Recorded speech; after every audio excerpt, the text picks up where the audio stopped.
Guys, je reçois tellement de questions par rapport à Mac. Comment je peux choisir mon partenaire d'affaires? Comment je fais si je sais j'ai le bon associé, oui ou non?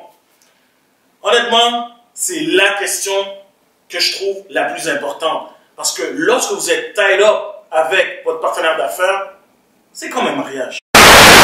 What's up guys? Bienvenue sur mon YouTube channel, le Mac Immobilier. Ici, je partage des astuces pour devenir investisseur immobilier. Donc si c'est le domaine qui t'intéresse, n'hésite surtout pas. Abonne-toi et inscris-toi.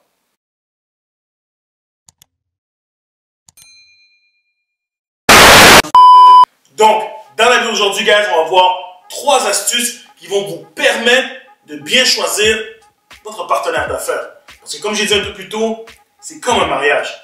Donc si ça vous intéresse, on passe tout de suite à la vidéo. Astuce numéro 1. Ne vous trouvez pas un clone. Ce que vous voulez en affaires, c'est de combler vos faiblesses. C'est-à-dire si vous êtes une personne PR, une personne qui va chercher la business, eh bien vous avez besoin peut-être de quelqu'un qui va être dans le back-end et qui va être capable de gérer la business, right? Donc ça sert à rien d'avoir quelqu'un qui fait la même chose que vous. Sinon vous allez juste doubler le travail. Avoir 2 personnes qui vont chercher des clients, fine, vous allez avoir plein de clients. Mais qui va gérer les clients en arrière? Qui va être capable de regarder où est-ce que va l'entreprise? Qui va être capable de regarder est-ce qu'on est dans une bonne saison, une mauvaise saison, et ainsi de suite? Ça vous prend quelqu'un qui vous complète. Et si vous êtes capable de faire les deux, ben, peut-être que vous n'avez peut-être pas besoin de partner. Alright?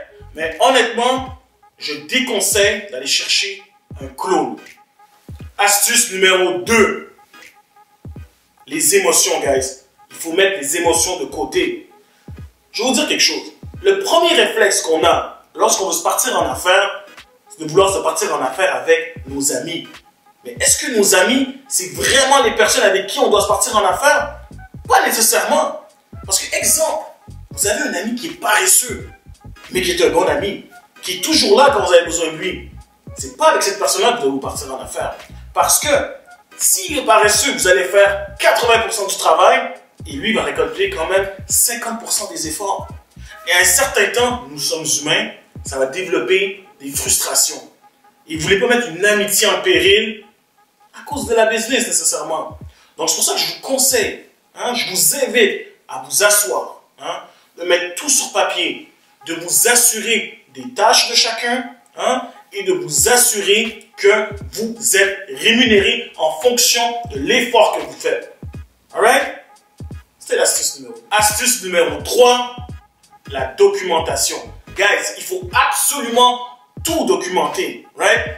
Que ce soit votre ami, que ce soit votre femme, que ce soit votre frère, assurez-vous de tout documenter.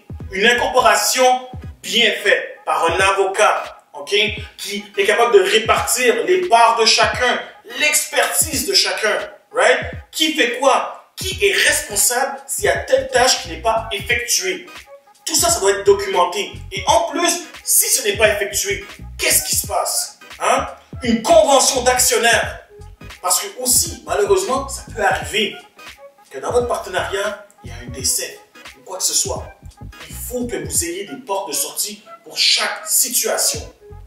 Très, très important. Je sais. Moi aussi, j'ai déjà fait cette erreur-là. De ne pas documenter quoi que ce soit. Et ça va amener certains problèmes. On va se dire la vérité. Maintenant, que ce soit avec n'importe qui, tout est documenté, tout est écrit et tout est envoyé chez l'avocat. C'est super important. Je vais vous dire quelque chose, guys. Pourquoi est-ce que j'ai décidé de faire la vidéo sur le partenariat? C'est qu'il y en a plusieurs qui me l'ont demandé. Mais aussi parce que c'est important. Parce que seul, on va vite, mais ensemble, on va plus loin. Surtout en immobilier, le partenariat, c'est la clé. Vous ne pouvez pas, à un certain point, vous arriver maxi avec vos revenus. Avec le partenariat, ça vous permet de faire d'autres acquisitions en incorporation et ainsi de suite, de grossir le parc immobilier. Comme on dit souvent, c'est beaucoup mieux d'avoir peut-être 20% d'une part de gâteau que 0% de 100%. Je pense que c'est à réfléchir. Sur ce, guys, comme d'habitude, likez, partagez avec vos amis fans d'immobilier et on se revoit à la prochaine vidéo.